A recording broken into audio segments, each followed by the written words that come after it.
एकदा भीमच्या शिक्षणासाठी हो मग. ताई नाही ताई, काय अवस्था करून घेतलीये स्वतःची. आरामात आरामात. अरे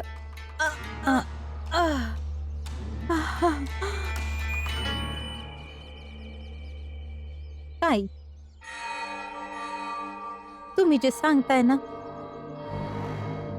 ते अजिबात नाही होऊ शकत.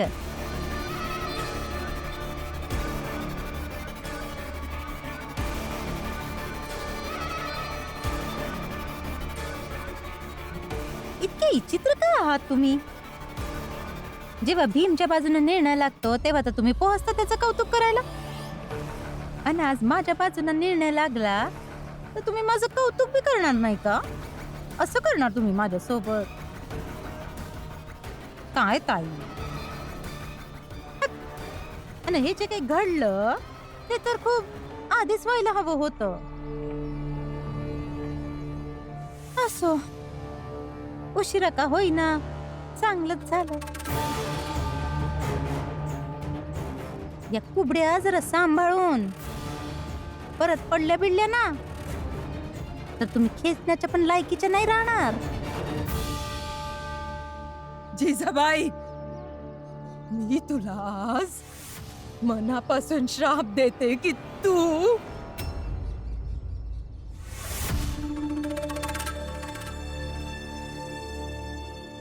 नाही आत्या,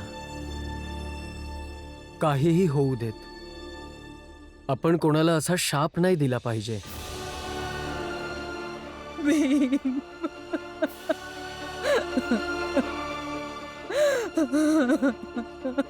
नका रडू आत्या, नका रडू. भीम, काय होणार तुझं आता पोरा? पुढचं शिक्षण कसं घेणार तू? नाटकं नुसती.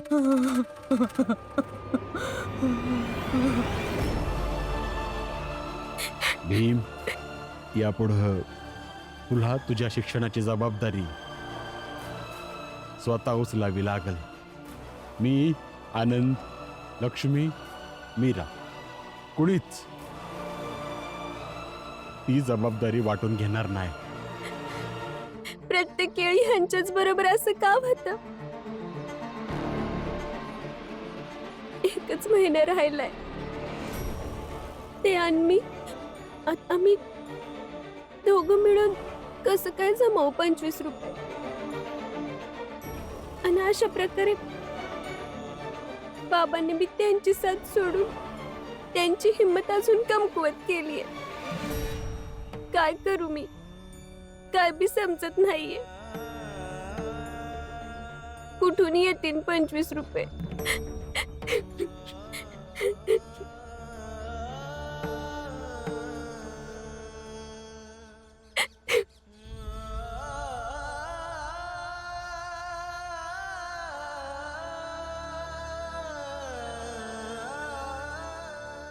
रमा,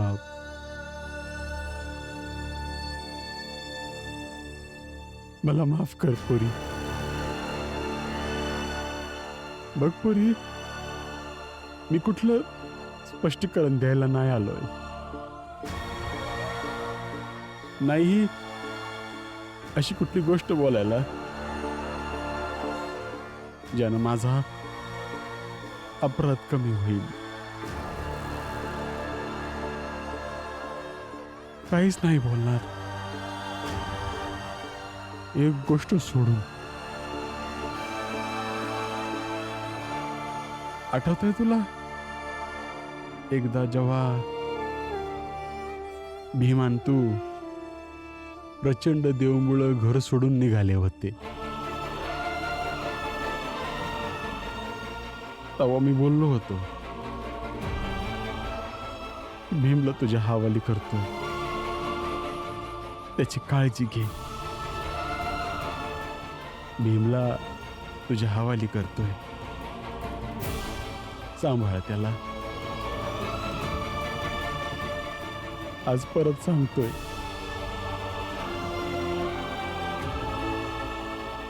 भीमला तुझ्या हवाली करतो. त्याची काळजी घे.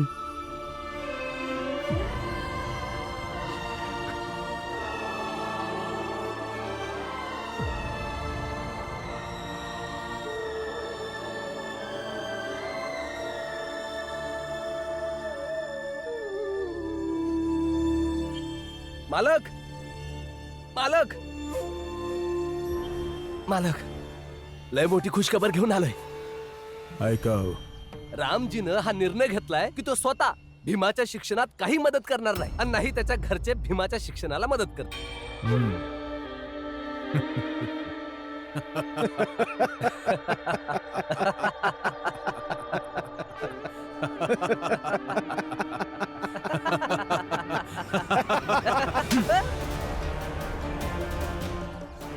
नालायक.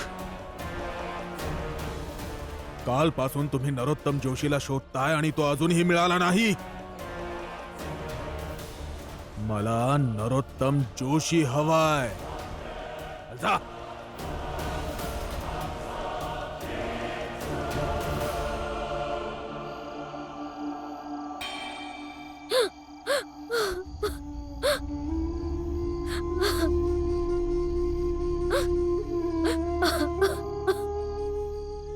लक्ष्मी, रडू नकोस. कसं कसं नको रडू. मी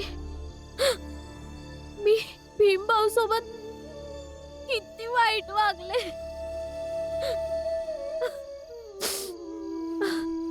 जर की त्यांनी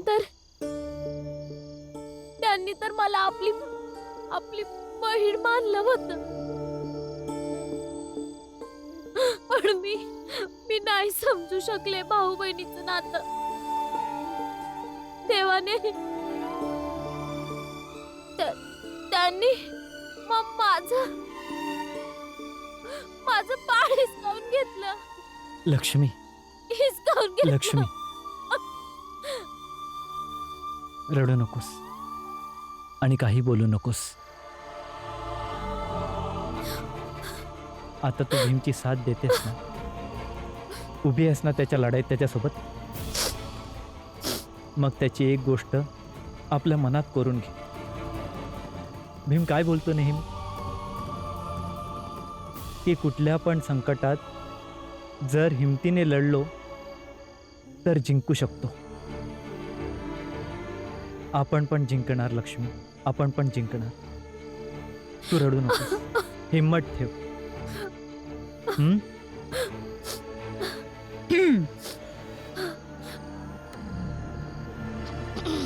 जेवण बिवण बनणार का या घरात की रडणं धडणं सुरू राहणार? हा काय असं काय बघताय तुम्ही दोघं? आजपर्यंत या घरात तुमच्या मर्जीच्या गोष्टी होत होत्या तेव्हा तर नाही बघितलं मी असं. मग तुम्ही दोघं बी नाही बघू शकत. आई, मी बनवते जेवण. लक्ष्मी,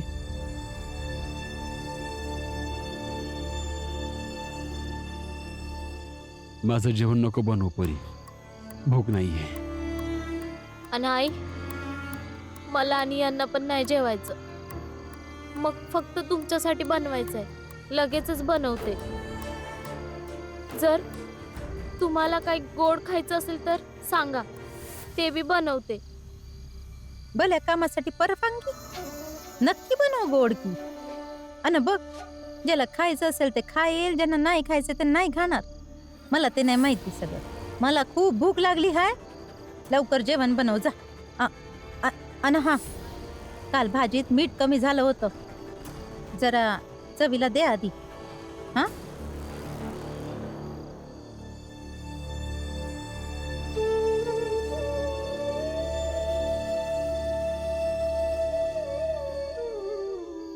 तुला शिकून सवरून इतकं मोठं व्हायचंय की प्रत्येक माणसाला तुझ्यासोबत बसायची इच्छा व्हावी.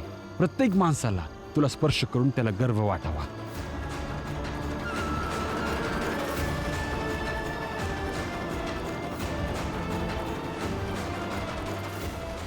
समधी तुझी पुस्तकं आहेत.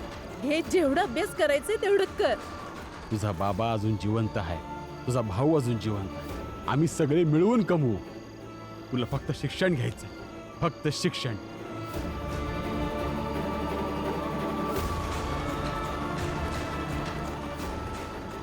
भीमला तुझ्या हवाली करतोय, त्याची काळजी घे.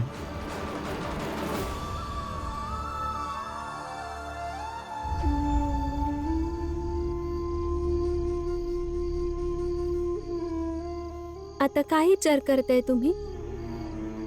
जे व्हायचं होतं ते तर झालं.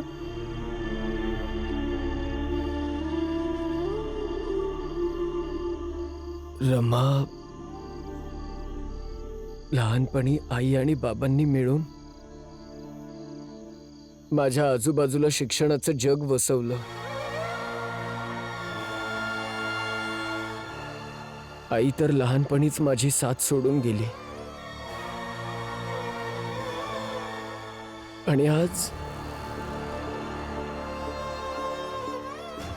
बाबांनी पण शिक्षणाच्या या जगात माझी साथ सोडली.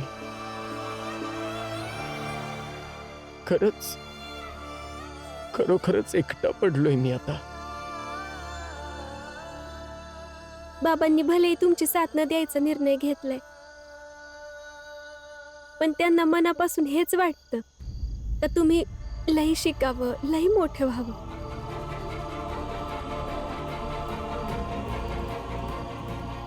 मी पण समजू शकतो की कुणाच्या सक्तीने कुठल्या परिस्थितीत त्यांना हे सगळं करावं लागतंय. मला पण माहिती आहे की बाबांना हेच हवंय की त्यांच्या मुलाने खूप शिकावं आणि शिक्षण घेऊन मोठा माणूस बनावा.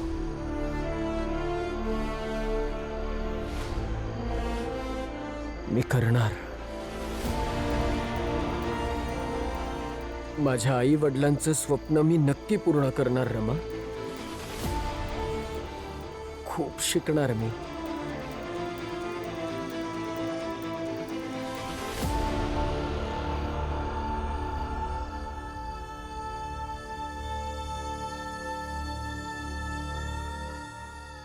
चला सोबत जरा फिरून येऊ. शिक्षणाची नवी दुनिया उभी करू. चला.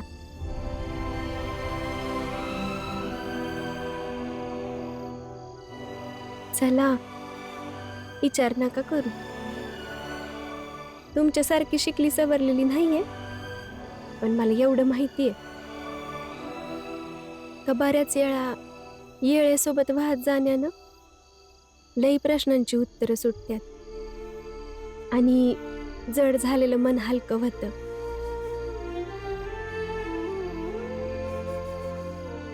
चला, एक नवीन सुरुवात करू.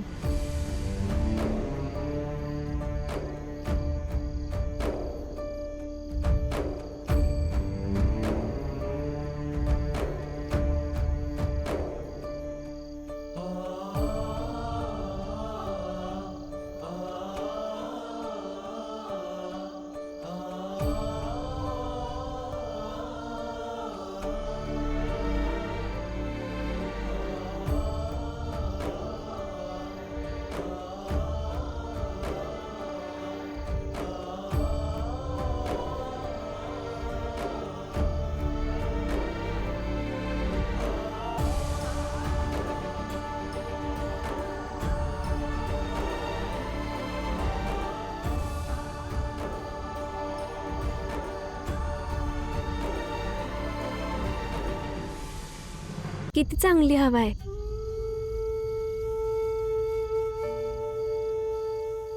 आता चांगलं वाटतंय ना तुम्हाला? बोला ना, चांगलं वाटतंय ना?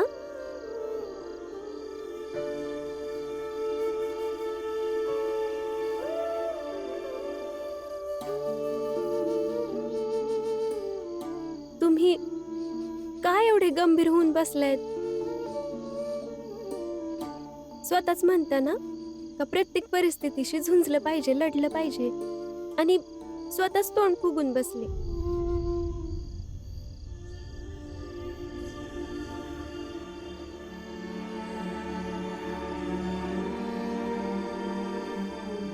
घरी जाऊया. ठीक आहे, तुम्हाला चांगलं नसन वाटत तर घरी जाऊ, आणि जर चांगलं वाटत असन तर इथंच थांबू काही वेळ.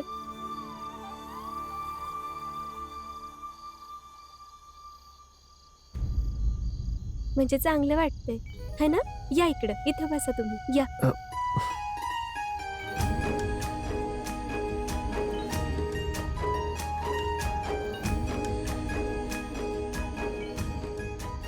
हे बघा, अजून बी 28 दिवस आहेत पैसे जमा करायला.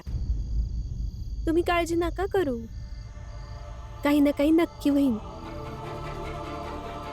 आणि तुम्ही जरा उमेद ठेवा. आशा नाही सोडत आहे, पण ह्यावेळी अवघड वाटतंय. 28 दिवसात 25 रुपये आपल्या दोघांकडून नाही जमणार. जबाबदारी वाढली आहे, आत्याची पण जबाबदारी आहे. तुमच्या आयुष्यात आधी बी असे अवघड दिवस आलेत. तुम्ही हाच विचार करा ना, जेव्हा मंजुळाताईंचे पती आले होते तेव्हा त्यांना बी पैसे द्यायचे होते. मंजुळा, चैन मिळाली का नाही? 1 हप्त्याचा वेळ द्या की तुमची चैन तुम्हाला मिळून जाईल. आणि जर का पुढच्या एका आठवड्यात तुम्ही माझ्या पत्नीची चैन परत केली तर मी मंजुळाला घेऊन इथून निघून जाईल. परंतु जर का एका आठवड्यात चैन परत नाही केली तरी सुद्धा मी निघून जाईल, मंजुळाच्या शिवाय. असं वाटत होतं कुठून काहीच नाही होऊ शकणार, पण झालं ना. तू तर मला नाही सांगितलं, पण मी माहिती करून घेतलं की तुला पैशाची खूप खूप गरज आहे. हे पैसे ठेवून घे. ते होऊन गेलं रमा, पण ह्यावेळी रक्कम खूप खूप मोठी आहे. ना हातात नोकरी आहे, ना पुढे कुठली नोकरी नजरेत आहे, ना कुठला मार्ग दिसतोय. वाटतंय की कदाचित मी पुढे जाऊच शकणार नाही. असं नका बोलू. भीम,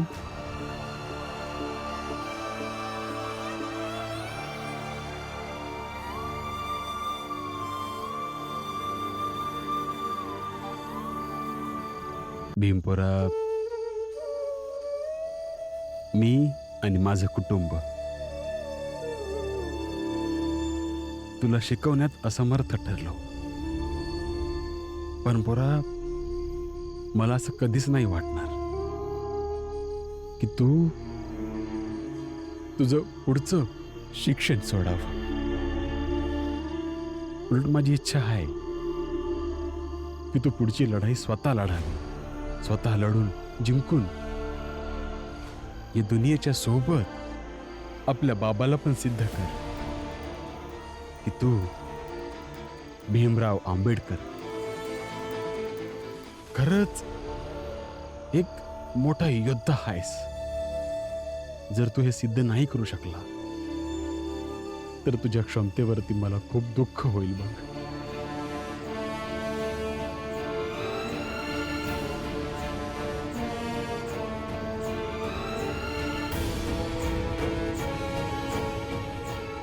जर तू हे सिद्ध नाही करू शकला तर तुझ्या क्षमतेवरती मला खूप दुःख होईल बघ.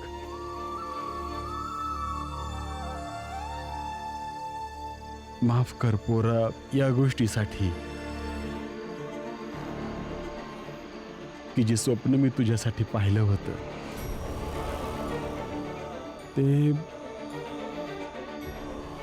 ते पूर्ण करण्याची जबाबदारी तुझ्या खांद्यावर टाकली. माफ कर पोरा, माफ कर ना.